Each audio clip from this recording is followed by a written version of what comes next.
Daily. Taste the Daily.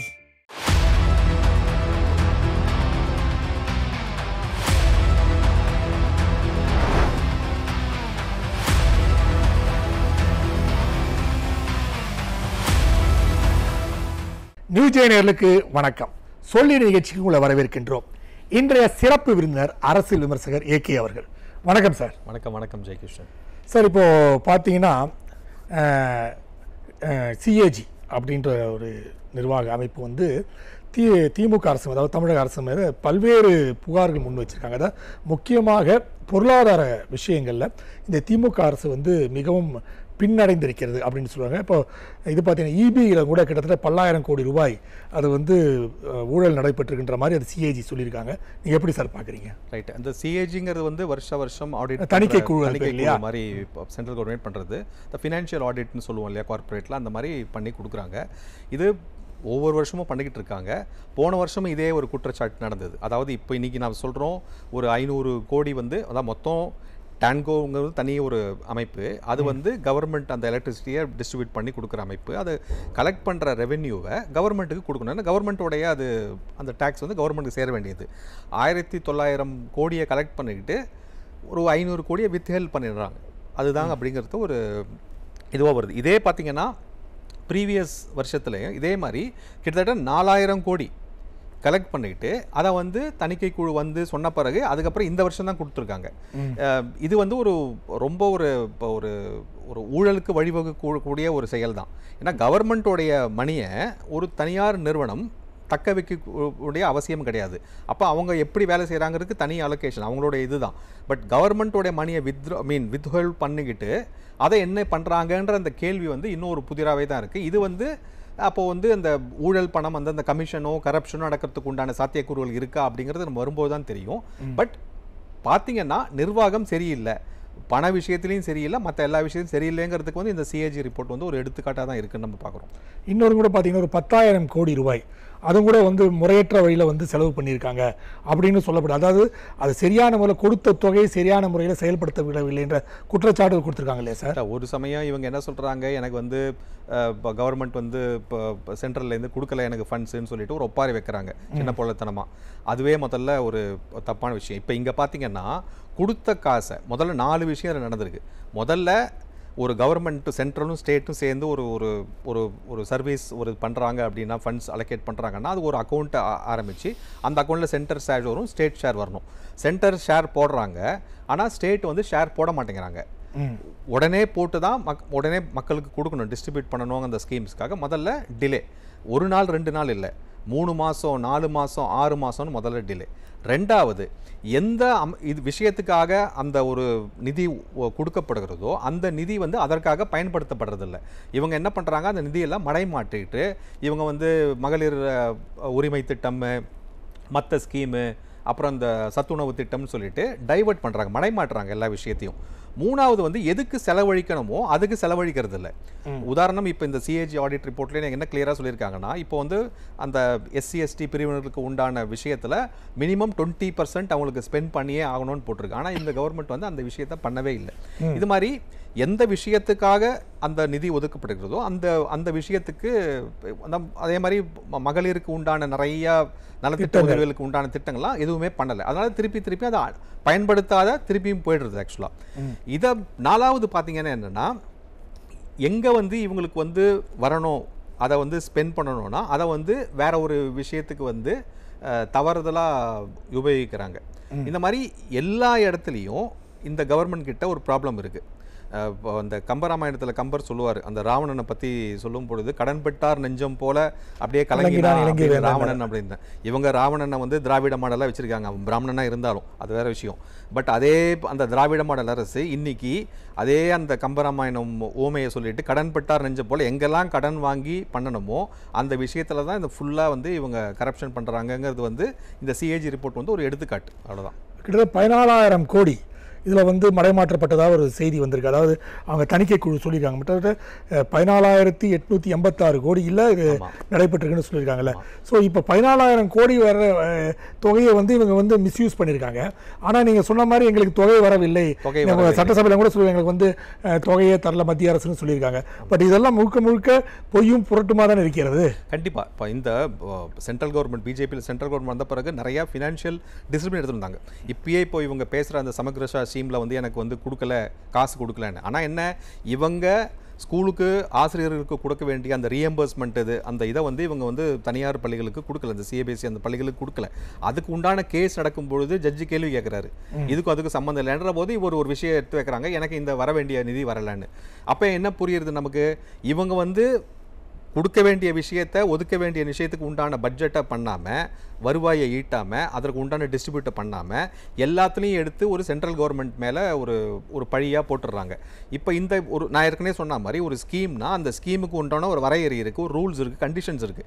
இதுக்கு தான் உனக்கு கொடுக்குறேன், இந்த பர்பஸ்க்கு தான் யூஸ் பண்ணணும் அப்படின்ற ஒரு இது இருக்குது. இதை இவங்க ஒத்துக்கிறது இல்லை அந்த பர்பஸை இவங்க வந்து யூஸ் பண்ணாமல் வேற ஒரு இடத்துக்கு, இப்போ சொன்ன மாதிரி மகளிர் உரிமை திட்டம், இப்போ பஸ்ஸில் வந்து 1000 ரூபாய் ஃப்ரீ பஸ் பாஸ், இல்லை மகளிருக்கு 1000 ரூபாய் கொடுக்குறேங்கிறதெல்லாம் வந்து ஒரு இவங்க சும்மா மேலே ஒரு இது பண்ணுறதுக்காக உண்டான அதுக்கான நிதி வந்து சென்ட்ரல் கவர்மெண்ட் கொடுக்க வேண்டிய அவசியம் கிடையாது. அது உங்கள் நிதினா நீங்கள் தான் அதை வந்து வருவாய் ஈட்டிக்கணும். ஆனால் இங்கே என்ன நடக்குது, கிட்டத்தட்ட ஒரு 4.5 லட்சம் கோடியாக இருந்த கடன் தொகை இன்றைக்கி வந்து 9.5 லட்சம் கோடி கிட்ட போயிருக்கு. கிட்டத்தட்ட ரெட்டில் ஒரு ஒரு ஒரு 26-27% அந்த வருவாய்க்கும் நம்ம செலவு பண்ணுற தொகைக்கும் ஒரு இது இருக்கலான்றது இவங்க 26% இவங்க பட்ஜெட்டில் சொல்கிறாங்க. டிசிப்ளின் இந்த டெபிசிட்டு சென்ட்ரல் கவர்மெண்ட்டோடைய நிதி அறிக்கையில் வந்து 30% த்ரெஷோல்டு தாண்டிட்டாங்க, ரெட்டில் போகுது அப்படின்னு சொல்கிறாங்க. எல்லாமே பொய். இந்த கவர்மெண்ட்டில் வந்து எல்லா விஷயமும் பொய் மேலே தான் கட்டமைச்சப்படுறாங்க. ஒரு நிதி ஆளுமை இல்லை அப்படிங்கிறது புரிஞ்சுக்கிறோம். ஆர் வர நிதியை ஒழுங்காக பயன்படுத்தக்கூடிய விஷயத்துக்கு பயன்படுத்தாமல் இவங்களுக்கு கண்ணா பின்னான்னு பயன்படுத்திக்கிட்டு கடன் சுமையை ஏற்றி விட்டுட்டு போகிறாங்க. அதுதான் குரங்கு கையில் பூமாலைன்னு சொல்கிற மாதிரி இந்த ஒரு ஆட்சி ஒரு அதிகாரம், இந்த ஃபினான்ஷியலுடைய இது வந்து தமிழகத்தோடைய என்டையர் இதுவே வந்து சீர்குலைஞ்ச கிடக்கு, ரெட்டில் போயின்னு இருக்கு. 70% கிட்டத்தட்ட 70% நம்ம வந்து கேபிட்டல் எக்ஸ்பெண்டிச்சர்னு சொல்லுவோம் இல்லையா, அதாவது உட்கட்டமைப்பு வசதிகள்லாம் ஏற்படுத்தக்கு உண்டான பண்ண 70% வந்து கடனில் தான் போகுது.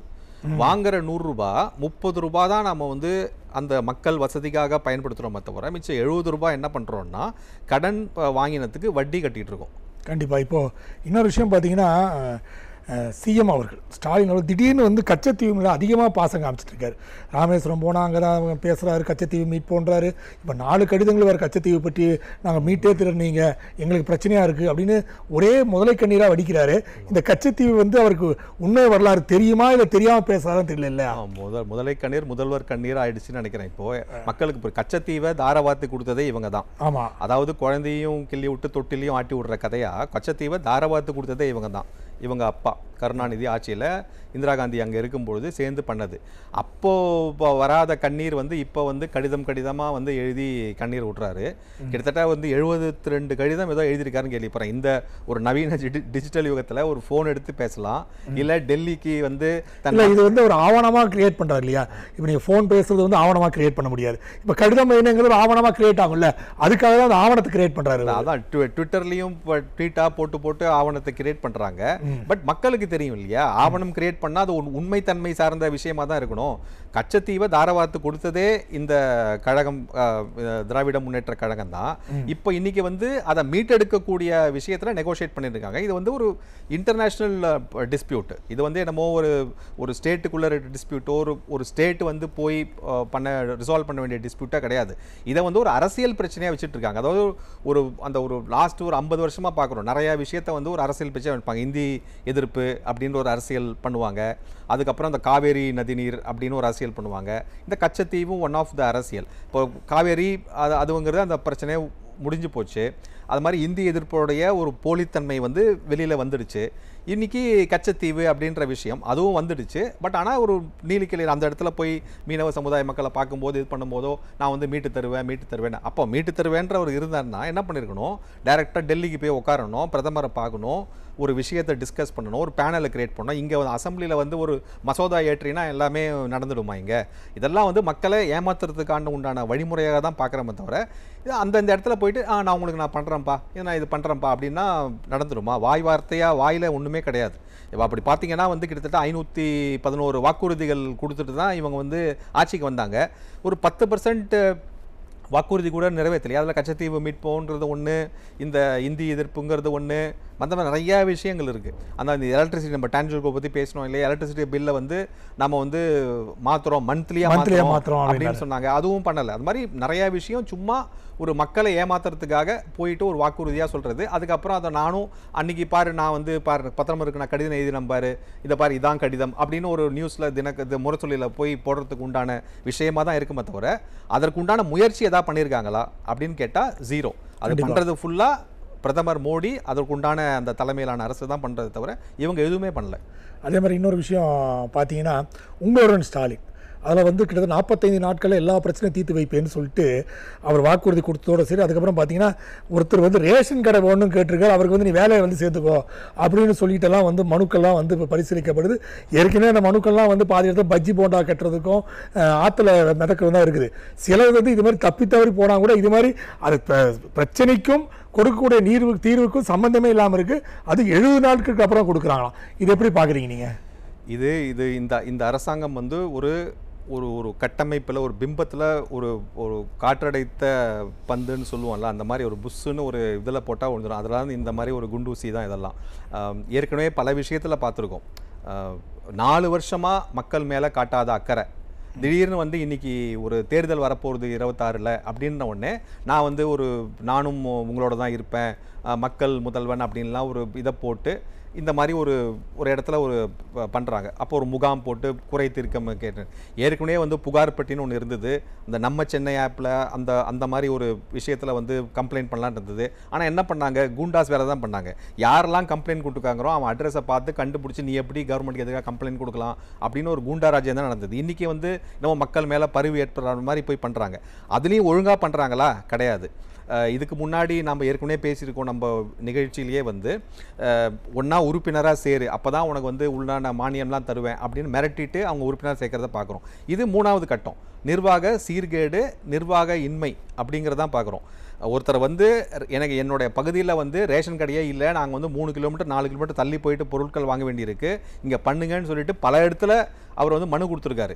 எதுவுமே நடக்காதனால ஏதோ ஒரு முகாம் போட்டிருக்காங்களே எதாவது நடக்குமான்னு சொல்லிட்டு போயிட்ட உடனே 2-3 மாதம் கழிச்சு நீங்கள் வந்து தேர்வு எழுதி இது பண்ணுங்கன்னு சொல்லிட்டு அந்த புகாரே அடிப்படையே என்னன்னு பார்க்காம ஏதோ ஒரு இதில் அப்போ மக்கள் குறை கேட்குறதுனா என்ன, அது என்ன குறை, எதுக்காக வந்தது அப்படின்னு ஒரு புரிதல் எதாவது படிக்கணும். முதல்ல லெட்டரே படிக்கிறதில்ல, சும்மா பார்த்துட்டு ஏதோ ரெஸ்பான்ஸ் பண்ணணும்னு பண்ணக்கூடிய ஒரு விஷயந்தான் இந்த மாதிரி பல விஷயங்கள் பல இடத்துல நடந்திருக்கு. இந்த செய்தி நமக்கு வந்து இப்போ ஒரு இதுவாக வந்ததுனால தெரியுது. இது போல எவ்வளோ புகார்கள், லட்சக்கணக்கான புகார்கள் சும்மா எடுத்து குப்பையில் வீசப்பட்ட அளவில் தான் இருக்க தவிர ஏதாவது நடந்ததுன்னா உடனே அன்றைக்கி கூப்பிட்டு ஒரு எம்எல்ஏவை கூப்பிட்டு, எம்பியை கூப்பிட்டு, முதல்வரை கூப்பிட்டு, துணை முதல்வர் கூப்பிட்டு ஒரு ஃபோட்டோ எடுக்கலாம் அப்படின்ற அந்த ஃபோட்டோ ஷூட் அரசாங்கமாக தான் இருக்க தவிர இது உண்மையாகவே மக்களுக்கு உண்டான ஒரு குறையை நிவர்த்தி பண்ணுற அரசாங்கம்னா அது கிடையாது. அப்படிங்கிறதுக்கு இந்த மாதிரி ஒரு சம்பவங்கள்லாம் எடுத்துக்காட்டாக தான் இருக்குது. அப்புறம் இன்னொரு விஷயம், சரி, சட்டசபை முடிந்தது. அந்த முடிந்த சட்டசபையில் வந்து பல்வேறு மசோதாக்கள் நிறைவேற்றப்பட்டது. ஒரு மசோதா வந்து கோயில் இடங்களில் வந்து நாங்கள் கல்விக்கூடங்களை கட்டுவோம் அப்படின்னு சொல்லி மசோதா இருக்குது. அது பல்வேறு எதிர்ப்புகள், எடப்பாடியாரும் கூட பெரிய இதை பிரச்சனை ஏற்படுத்தி அதெல்லாம் பண்ணக்கூடாது, அவங்க கவர்மெண்ட்டோட வேலை கல்வித்துறையிலேருந்து நீங்கள் பண்ணுமே தவிர கோயில் பணத்தில் எடுத்தோ கோயில் இடத்துலையோ பண்ணக்கூடாதுன்ட்டு சொல்லப்பட்டாலும் அது மீறி தீர்மானம் நிறைவேற்றப்பட்டிருக்குது. இது எப்படி பார்க்குறீங்க சார்? அதுதான் இது இவங்க என்னமோ நினச்சிருக்காங்க சட்டசபையில் இவங்க நிறைவேற்றினா எல்லாம் அப்படியே லாவில் போய் உட்காந்துருவோம். அப்படிலாம் கிடையாது. இது வந்து நீதியரசர்கள் நீதி அமர்வு எல்லாமே சேர்ந்து ஜட்ஜ்மெண்ட்டே கொடுத்துருக்காங்க. கோயில் சொத்துங்கிறது வந்து கோயிலுக்கு உண்டானது, அதை கவர்மெண்ட் எடுத்து ஆட்டையே போடக்கூடாது. அப்படி ஏதாவது இவங்க நலத்திட்ட உதவிகள் பண்ணால் கவர்மெண்டோட ஃபண்ட்ஸ்லேருந்து எடுத்ததுனால கோயிலேருந்து பண்ணக்கூடாது. இந்த அரங்கெட்ட துறை அப்படின்னு சொல்லக்கூடியது வந்து ஆட்டையே போடுற துறையாக தான் இருக்குது. எவ்வளோ ஒரு 2-3 லட்சம் ஏக்கர் நிலம் வந்து காணாமல் போயிருக்கு. அப்புறம் வந்து இன்றைக்கி 1 லட்சம் மீட்டேன், இது பண்ணேன், யார்கிட்டேருந்து மீட்டேன், எதுக்காக மீட்டேன், எப்படி ரெவென்யூ வருதுங்கிற ஒரு வெள்ளை இருக்குது, இது வரைக்கும் இல்லை. இது இருக்க இப்போ இவங்க புதுசாக என்ன பண்ணுறாங்கன்னா, ஏதாவது இப்போது நம்ம ஏற்கனவே தொடர்புபடுத்தி பார்த்தோம்னா வரக்கூடிய நிதியை ஒழுங்காக ஆளுமை பண்ண தெரியல, மடைமாற்றி இவங்க தேவையில்லாமல் ஒரு இடத்துல கொடுத்துட்றாங்க. இல்லாட்டி எக்ஸ்ட்ராவாக கடன் வாங்கிட்டு 9 லட்சம் கோடி வச்சுருக்காங்க. இன்றைக்கி நாளைக்கு ஏதாவது ஒரு விஷயம் பண்ணணும்னா இவங்ககிட்ட காசு இல்லை. எங்கடா காசு இருக்குன்னு பார்த்தா கோயிலில் காசு இருக்குது, அதை போய் கை வச்சு கொள்ளை அடிக்கிறது. அது கவர்மெண்ட்டே வந்து கோயிலில் கொள்ளை அடிக்கிறது தான் சொல்ல முடியும். ஏன்னா கோயிலோட சொத்து அந்த கோயிலுக்கு உண்டான தெய்வத்துக்கு சொந்தமானது. அந்த தெய்வம் வந்து நம்மளுடைய கான்ஸ்டிடியூஷன் போகிறதும் ஒரு லீகல் என்டிட்டி. இப்போ இந்த இடத்த வந்து எடுத்து வேற இடத்துல பண்ணுறாங்க. இப்போ இந்த கொளத்தூரில் முதல்வருடைய தொகுதி, இங்கேருந்து அங்கே இருக்கிற ஒரு கோயிலோட இதை வந்து லீஸ் எடுத்து, யார் லீஸ் எடுக்கிறான்னா கபாலி கோயிலில் இருக்கிற நிர்வாகம் லீஸ் எடுத்து, அந்த அறநிலையத்துறை ஆணையர் லீஸ் எடுத்து இவர் வந்து கோயில் கட்டி கொடுக்குறாரு. எங்கே கட்டி கொடுக்குறாருன்னா கொளத்தூரில் முதல்வர் தொகுதியில் கோயில் கட்டி கொடுக்குறாரு. அதே மாதிரி வேற ஒரு இடத்துல வந்து இருக்கிற தொகுதி எடுத்து கன்னிமொழி தொகுதியில் பள்ளிக்கூடம். இப்போ இதை எப்படி மடைமாட்டுறாங்கன்னா, நீங்கள் வந்து பள்ளி கல்வி அந்த இதுக்கு எதிராக வந்து இந்த ஒரு இது செயல்படுறான்னு சொல்லுங்க. அப்போ அது கிடையாது விஷயம். யாரோடைய நிதி எடுத்து யாருக்கு நீங்கள் வந்து செலவு பண்ணுறீங்க, அது எந்த அளவுக்கு வந்து லீகலாக வேலிடிட்டி அப்படிங்கிறதான் கேள்வி. ஸோ அந்த விஷயத்தில் நீங்கள் பார்த்தீங்கன்னா கோயிலுடைய சொத்து கோயில் சம்பந்தப்பட்ட விஷயத்துக்கு தான் பயன்படணும். அதை தவிர அப்படியே பயன்பட்டாலும் அதற்குண்டான சட்டத்திட்டங்கள், ஒரு அனுமதி அதெல்லாம் இருக்குது. அதெல்லாம் மீறி இவங்க சொந்த அரசியல் நோக்கத்துக்காகவும் லாபத்துக்காகவும் இவங்ககிட்ட ஒதுக்கக்கூடிய பணத்தை வேற எங்கோ ஒரு இடத்துல கமிஷன் கலெக்ஷனில் போனதுனாலையும் கோயிலேருந்து எடுத்து இவங்களுடைய தொகுதிக்கு எடுத்து செலவு பண்ணுறாங்க.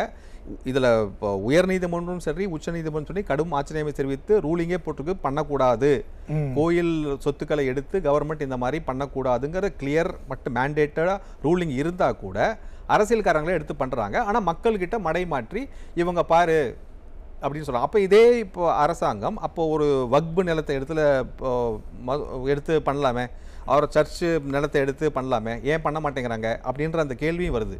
ஸோ அதனால இது வந்து ஒரு உங்கள் நேரத்தை ஒதுக்கி எங்களுக்கு பேட்டியது மிக்க மகிழ்ச்சி. நன்றி சார். நன்றி ஜெயகிருஷ்ணன். நேரு அடுத்த சொல்லிடு நிகழ்ச்சியில் சந்திப்போம். அதுவரை நன்றி, வணக்கம்.